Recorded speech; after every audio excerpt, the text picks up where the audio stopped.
Thanks for joining. I'm sitting with Tom Hall. He's one of our advisors for N1 Esports, but he has a really interesting background coming into this esports space and would love to just share some of his perspectives and pick his brains about his thoughts on the current esports industry, how he approached it as a sport, and any other things that might be interesting to both the parents and athletes that are looking at this. So, Tom, if you don't mind just giving a quick 2-minute background on yourself and where you're coming from and how you entered into esports.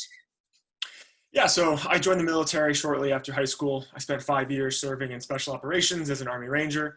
Got out to play football at Iowa State, where I got my bachelor's degree in political science. Went on and got my master's degree in international relations from UNC Wilmington. And for the last 5 years, I've been working for startups in various industries. Starting about November 2018, I started working for what was then Splice, then turned into Overactive Media in their performance department, working with communications, leadership development, stress management, as well as coaching with esports athletes, as well as their coaches, general managers, and staff. That's awesome. So what kind of led you to look into esports, given your background as an athlete and also just working in various startups, I'm sure outside the esports industry? Yeah, so I finished up my job working for an e-commerce startup towards the end of 2018, started looking for other startup positions in different industries, and actually was approached by a different company that they kind of showed me, hey, we have this esports position over here. It's a gaming company. They want to bring in a special operations veteran to kind of instill that leadership quality, that direct special operations experience into their overall company. Pretty rare opportunity to be involved with that. At that point, I had been looking at traditional sports, primarily football, getting back into that somehow, when this kind of fell into my lap for the most part. And it was a very exciting, interesting thing to jump into that was completely new to me. I mean, I've always been a gamer, but I've never really followed esports before. Sure. So it really opened up a whole new world that I wasn't fully aware of.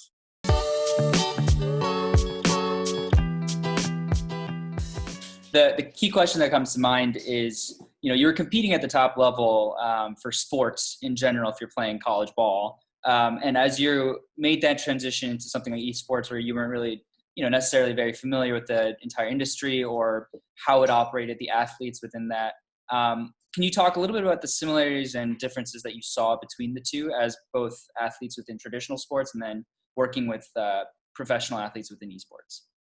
Yeah, so the mentalities and the kind of the work ethic are very similar. One thing I always tell people is, the difference between a very good college football player and an NFL player, the gap is massive. The gap is probably bigger than what a good college football player is between a bad college football player. It's the same with esports. A lot of people think they're good at video games and they think they should be pro or could be pro, but when you actually work with the pros, see how much they are investing in their not only skills, but also their understanding of the game, of the mechanics, especially if it's a team-based game, how to work with those other teams. I mean, it's similar like when you saw the Lakers about, 7-8 years ago where they formed that super team. Everybody thought they were going to be great, but they were terrible because they just didn't work good as a team. That's one of the biggest similarities of esports and traditional sports is, yeah, you can be great on your own and have the raw skills, but you have to be able to put in the time and effort to build out those other skills around it, just like in whether it's playing quarterback or playing point guard in the NBA, any of that kind of stuff. You have to put in the work and have that knowledge and understanding of the game.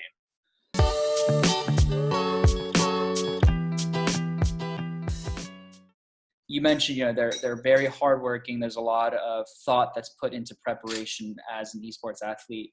Can you take us through a typical day of practice and what that looks like within a professional team? Yeah, so it varies between game to game, but I'll use League of Legends, for example, because they're the team that I got kind of the most access to seeing how they were doing it. But a lot of times it'd be you show up at your set hour and then you have a meal or you scrim on your own for an hour or two. And then you have your lunch or whatever. And then you move into your actual team-based scrims where you're no longer doing your solo queue type stuff. You're doing with your full team. And you'll go through a full scrimmage match against another professional team. It might be anonymous. It might not be. So that way you're playing against competition that's similar to yours. And then after you do 1, 2, 3 scrims, you'll get with your team. You'll review the videos of it. You'll kind of go back. In the military, we call it AAR, an after-action review or report. But you'll get with that team, and then you'll go over everything you did wrong. You'll fast forward, rewind, clip it, ask questions, just like reviewing film in any sport.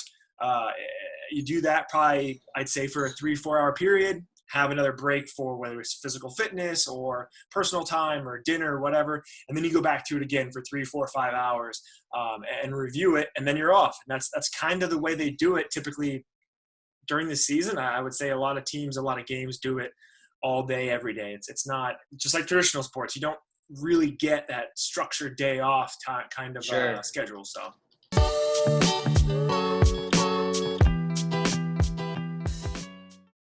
So if we were to bring that back into some concrete examples, especially for parents who might not be super familiar with, say, things like League of Legends, can you tell us about or think about an example of how the application of your experience with leadership or communication was directly implemented into gameplay and what that looked like? Yeah, so I think the most important thing that we were able to implement and observe directly, because physical fitness, stuff like that, you can't ever necessarily tie that back directly into the performance. You can see it's a direct correlation to it, but you can't say definitively with the data, this is how they got better.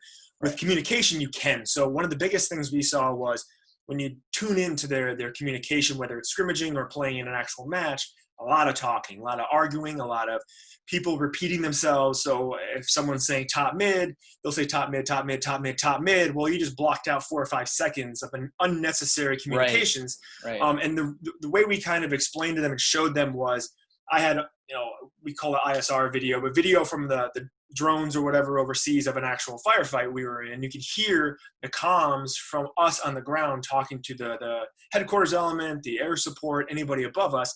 And it's one person talking for the most part, and they're extremely calm, and they say something directly and clearly and continue on. They don't panic. Wow. They don't, because if they panic, they start blocking up the lines of communication. Things get lost. Mistakes are made. So it's really showing them, hey, if our guys can be, in the process of being shot at with bombs going off, and they're able to stay calm and talk to people, sure, then you can do it during a game, and we'll show you the benefits of it. So it's walking it through, going over that communication. The biggest thing with League of Legends is having a shot caller, having someone there who can say, we're doing this move, and the team just does it. Right. The problem is a lot of the players aren't used to being in a leadership position, and they're really afraid of being wrong. What if I'm wrong? My teammates are going to get mad at me. Well, that's fine. We talk to the teammates, we work through it. If the shot caller or team leader makes a mistake, that's okay. Just learn from it moving forward and try not to make it again. And how we would kind of mix that up is we would take players who aren't shot callers, who are support players, and we say, hey, so-and-so is sick today. You're in charge. You're making the calls. That way, in case that head person is injured or sick or leaves, we have someone that can temporarily fill in or fill in full-time, and they're used to kind of that pressure and stress because their heart rate's going to elevate really fast when they're all of a sudden in the spotlight. Their brain starts working in irrational ways. And if they're starting to panic about communications with people, well, that's already going to affect their cognitive ability in the game. So really it was implementing those processes and really coaching them through communications, which really just involves us listening to them and then showing them where they're making mistakes, where they're blocking up comms. And that is a direct feed into leadership development, to coaching, to everything. So I'd say that was very successful. And especially the League of Legends team, they picked it up fast. I mean, they wanted to make themselves better. Right. So they're going to listen to you and do it. And it showed itself when they started their matches, and they've done very well since then.